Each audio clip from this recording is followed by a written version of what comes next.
Ici, c'est arrivé par le biais d'une émission qui était sur la 3 qui s'appelait Megahertz, avec un gars qui s'appelait Alain Menval, et qui avait aussi une émission sur Europe 1, et en fait, c'est des gars d'Actuel. Bernard Zécry, je sais pas si tu vois qui c'est, un journaliste de l'époque qui avait fait tous les trucs sur le rap, qui vivait à New York et qui connaissait bien Bambaataa, tout ça. Et qui a organisé, qui a déjà sorti des trucs, la série de disques où il y avait Fab Freddy, Futura 2000, DST, il y avait Phase 2 et The Smurf, voilà, c'était les 5. Avec un graphe derrière, une fois que tu avais les 5 pochettes. Tu connais ce truc-là? C'était une compilation Cannery? Non, c'était fait, produit par des Français, c'était sorti chez Celluloid.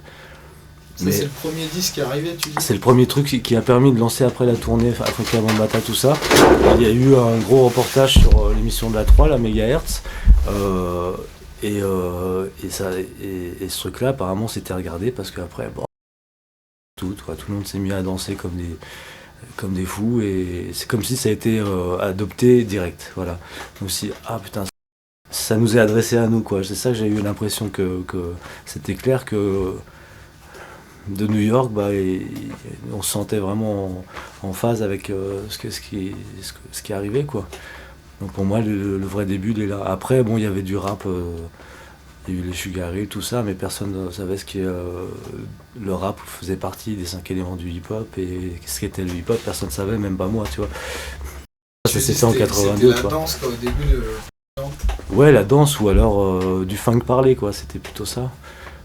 Moi-même, en tant que je faisais de la radio, j'avais une émission de funk, et je passais du rap, mais pour moi c'était du rap, c'était pas un événement, quoi, c'était de la funk parlée, quoi. Il y a quand même The Message qui a marqué la différence, puis bon, après Planet Rock, parce que là ils ont fait un son qui était vraiment particulier au rap, et là mais bon, ici on a appelé ça le Smurf, alors c'était pas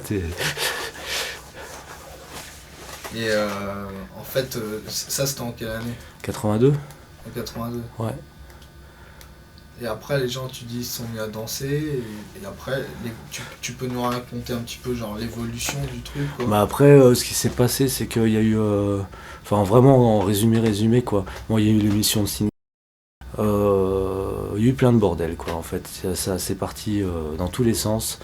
Entre les concours de break, Smurf, Intercité, enfin t'avais un peu de tout, quoi. Il y avait plein d'événements là-dessus, les mairies essayaient de mettre leurs petits trucs, allez on va faire plaisir aux jeunes, on va organiser un petit concours de break, cité machin contre cité truc, on va leur donner un petit prix et tout le monde, les petits jeunes ils seront contents. Voilà.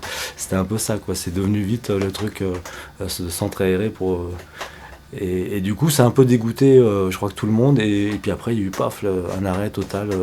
Tous ceux qui même avaient été danseurs ou un peu dedans, disaient oh non, le bidon, c'est passé, tout le monde s'était mis d'accord là-dessus. Quelle année?